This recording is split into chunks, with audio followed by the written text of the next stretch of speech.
Alright guys, apologize for taking a little bit longer on putting this video out. I've actually just got over head code. You know how that is this time of year. In the last video we talked about Pokemon, different type of Pokemon, what kind of they do, what they kind of don't do. But today we're going to talk about some of the power cards that can kind of help into the game to help facilitate your deck to actually make your deck playable. So you pick out your favorite Pokemon, or you pick out your favorite strategy, and then you go from there. But let's start talking about some cards that are really awesome to kind of help out facilitate your lines of play, and they're going to be called trainer cards. And trainer cards are going to consist of three different things. They're going to consist of item cards, stadium cards, and supporter cards.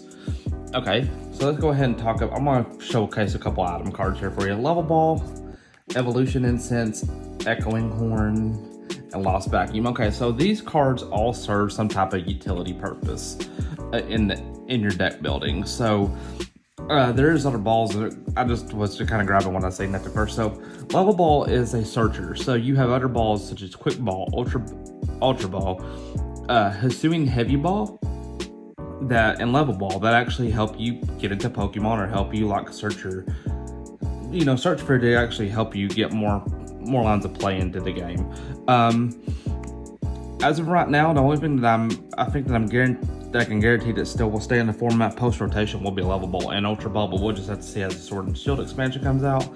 But these are just great search utility cards to help you facilitate and get more Pokemon onto the bench. Lost Vacuum and Echoing Horn, they serve two purposes. They serve like utility purposes. Like Lost Vacuum can discard a tool or a stadium. Very powerful card. It actually knocked Tool probably for the foreseeable future. And then we have Echoing Horn. This card has seen a lot of like earlier Palkia builds plus like Mew, because it just puts any base back onto the bench so you can like gust up with one of your supporter cards for turn. And then the Evolution Incense can just help you in them decks like Arceus V, Palkia, Kyurem. There's all kinds of decks that can actually just utilize this. If you started out the game with the Ice Water Calyrex deck, you'll probably notice this card because it can help you get into your Inteleon line. But item cards can be played. What makes item cards so unique is that you can play as many item cards per turn as your heart pleases, or as long as you're able to pay the cost on it. So for like example, Ultra Ball, you need to discard 2 cards with it to be able to activate it. So, and like Quick Ball, you need to have the pitch card. So if you're able to resolve this, you can like play 4 Ultra Balls in a turn. It's just crazy. But going on to another type of card, we're going to talk about stadiums. And stadiums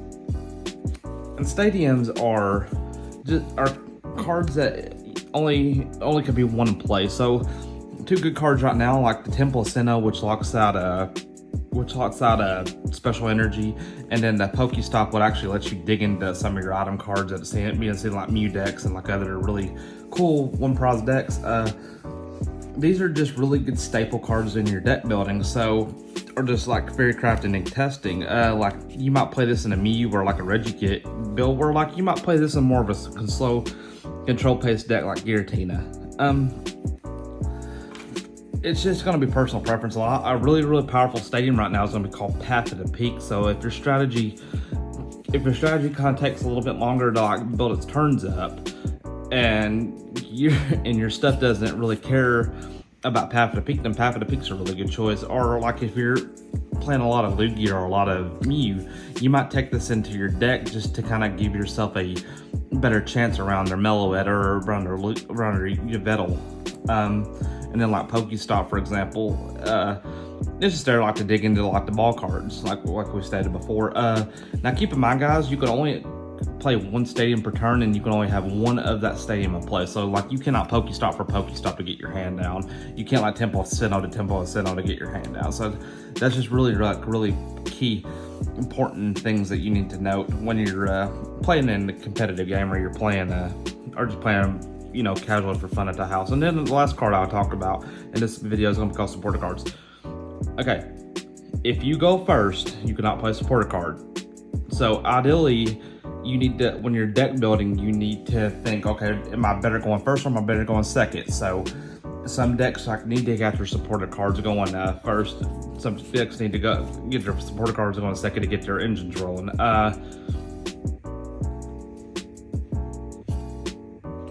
supported cards can only be played one time per game.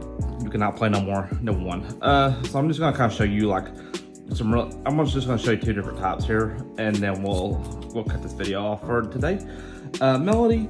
So what Melody does is it like lets you attach a water energy from your discard pile onto a Pokemon. So this is like a ramp. This is what you call like a ramp. This is what like you call like a ramp supporter. So it like helps you get more of your energies in play to help you start swinging. And then it can draw 3. You also have cards like Irida, which searches. You also have cards like Boss's Orders, which can gust, and then a brand new card that was introduced into Silver Tempest is called Serena, which lets you either put your hand down to be able to recycle your hand, or it lets you gust up a Pokemon. So just start trying to get them turn 2, turn 3 kills. Clara is it's a recycler, so there's like really good recycle cards in the game. Clara is like one of them. You can also play the card I didn't mention in the item card was Ordinary Rod, but Clara kind of serves the same purpose on the supporter, just a little bit better in like decks like Lost Box and decks that like to play the Radiant Charizard. And then the last card is going to be called Ryon. So Ryon, what it does is like if you put a Pokemon up to kind of get gust off next turn, this lets you trade back in it. So there's a lot of good trade cards in the game right now. Ryon, for example, lets you attach an energy from a discard pile and search a card. It trades back to kind of help you get back in the game. Roxanne, if your opponent has taken 3 prize cards, it makes them shuffle their hand back into their deck as well as you. You get 6 brand new cards and they only get 2, so that can kind of help slow the game down to where you can try to come back in it. So these are like really powerful supporter cards. I've shown a lot of water box stuff because water box is just really good. So just finding your right ratios and your right line. The idea when you're like your deck building is like 5 to 7. Just depends on what you're playing. But anyways, guys, thank you for tuning in this video. The next couple episodes will probably be kind of delayed, as I am going to be going to the Arlington Regional to play in the Pokemon TCG Regional Championship. Try to do good in my debut. So if you watch the channel and you're going to be there, don't hesitate to come up and say hi to me or any of the teammates. We're friendly and we're love to see you and love to get to meet you. I know I'm still kind of a new channel, but yeah. Anyways, guys, look forward to the next video. Hope to have my guest on at that point. Like I said, I'm just apologizing for not the delay on this one. I was just getting over a head cold. But anyways, team, y'all have a great day, and we'll see you in the next episode.